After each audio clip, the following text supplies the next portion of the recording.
بعد انتخابات 23 أكتوبر كانت عندي قعدت أخمم مش باش نعمل من بعد، سواء نرجع كي تسميت وزير قدمت استقالتي من الشركة اللي كنت نخدم فيها من بعد 23 أكتوبر. هي طولت المدة شوية، الانتخابات صاروا 23 أكتوبر وقعدنا شهرين حتى لين الحكومة جديدة تكونت حتى آخر ديسمبر. دونك قعدت أخمم سواء كانت عندي الإمكانية باش نرجع لحياتي قبل الثورة، باش نرجع لحياتي المهنية، وإلا نكمل على الأقل في المرحلة هذه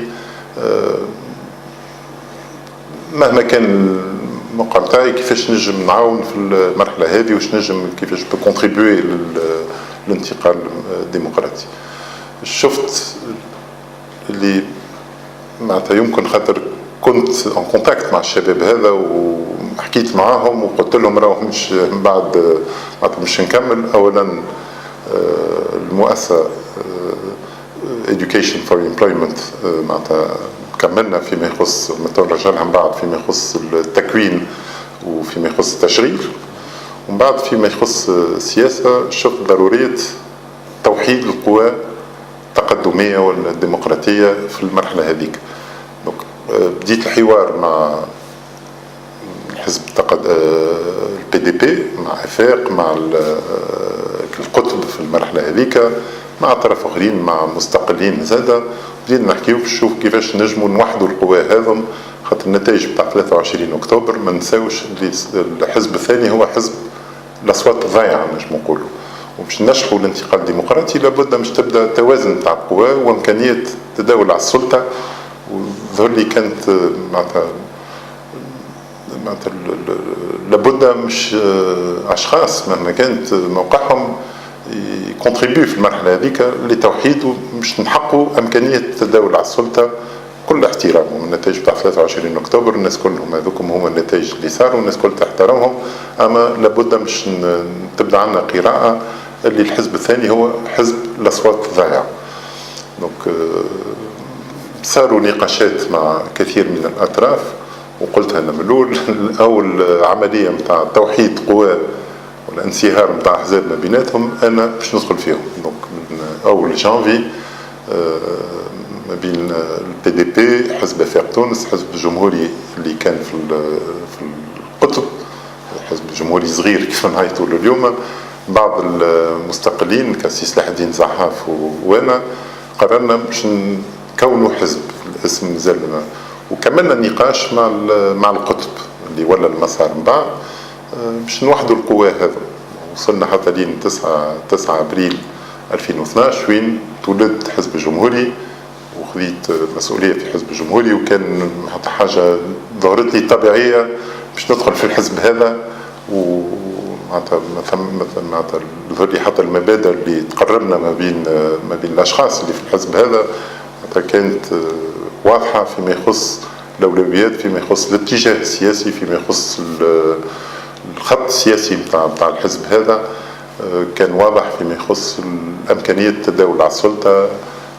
حزب واضح في المعارضة في المرحلة هذه، أما المعارضة البناءة اللي تنجم تقترح. وكثير من الوزراء اللي كانوا معايا في حكومة سي بي جي قايد سبسي التحقوا بينا في الحزب الجمهوري، كسي عبد العزيز الرصاع، كسي سلاح الدين سلامي، كسي الياس جويني ولا غيرهم ما نسميهمش الكل، 9 وزراء. ورغم ذلك صاروا صعوبات، نعرفوا اللي صار انشقاق نتاع اصدقائهم معناتها نتاع اللي ولا التحالف الديمقراطي اليوم.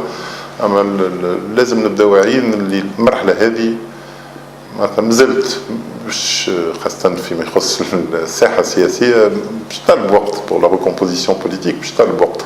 ان توكا انا وغيري معناتها نوتر اوبجيكتيف سي ريلمون الهدف نتاعنا باش ننشحوا للعائله الديمقراطيه نتاعنا موقعنا في الساحه السياسيه باحترام كل القوى السياسيه اللي تحترم الديمقراطيه وتحترم الجمهوريه التونسيه فيما يخص كبلاد كوطن.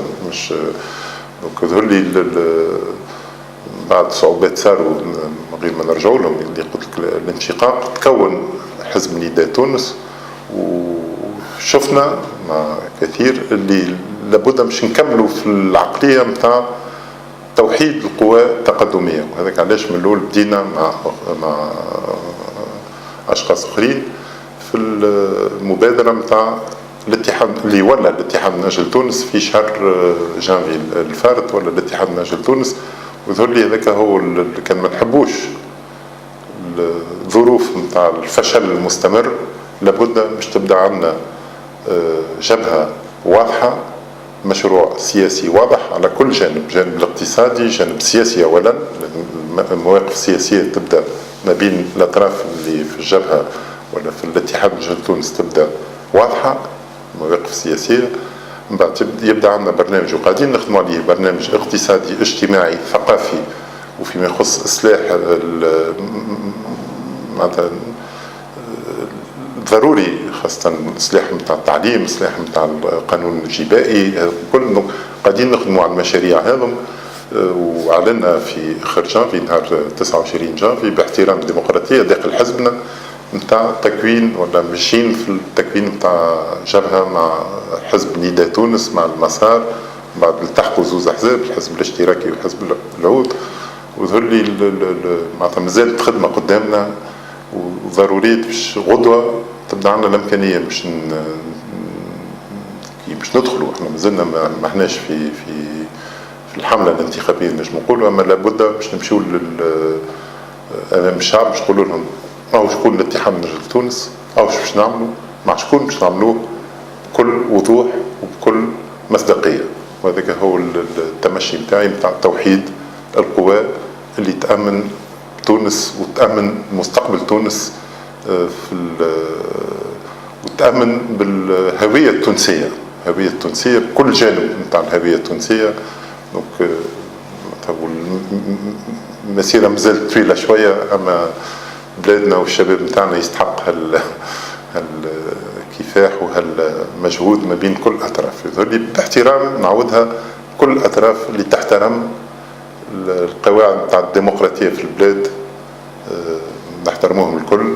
أما اللي وحدنا مع الأحزاب هذم هما نظرة فيما يخص الأولويات اللازمة للمستقبل هالبلاد، وخاصة للشباب نتاع تونس. هي مؤسسة إدوكاسيون بور لومبلوا، نجم نقولوا هي ما عندهاش إمكانيات نتاع الدولة حاجة، أما تخدم على أولا معناتها نخدموا مع les universités عندنا موديول دو فورماسيون اسمه find a job is a job، ولا trouver un emploi est un emploi.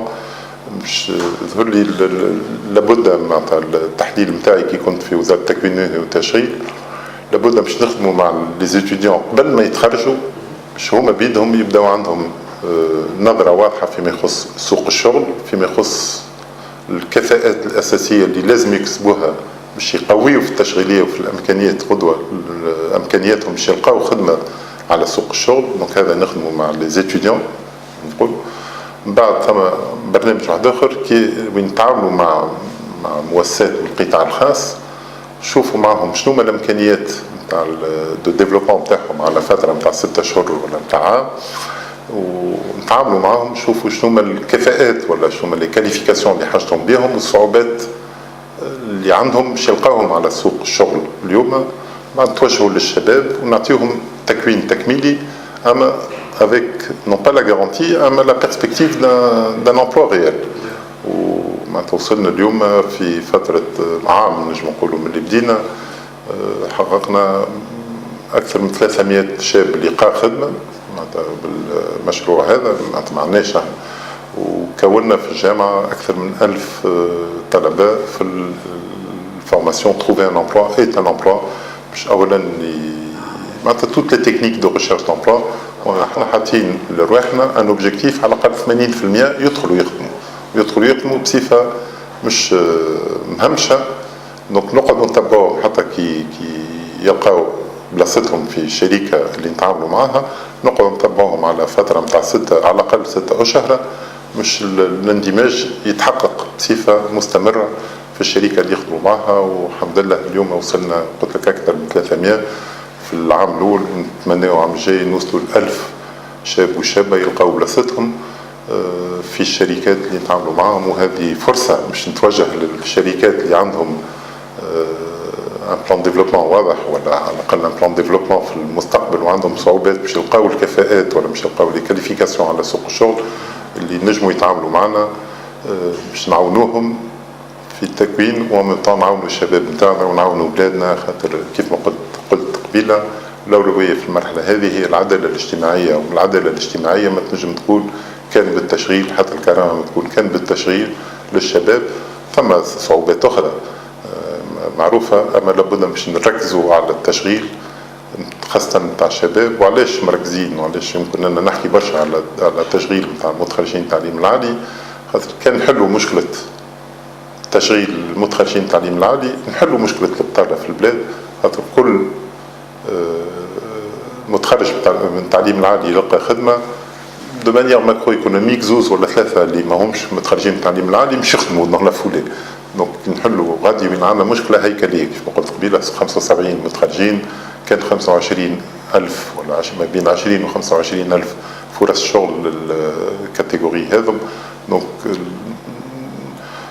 البرنامج نتاعنا على المدى متوسط ولا الطويل فيما يخص تبديل هيكل الاقتصاد والاستثمار في قطاعات استراتيجية كيف ما قلت قبيلة، وحتى في على الأقل احنا في حزب الجمهوري في نظرتنا في تبديل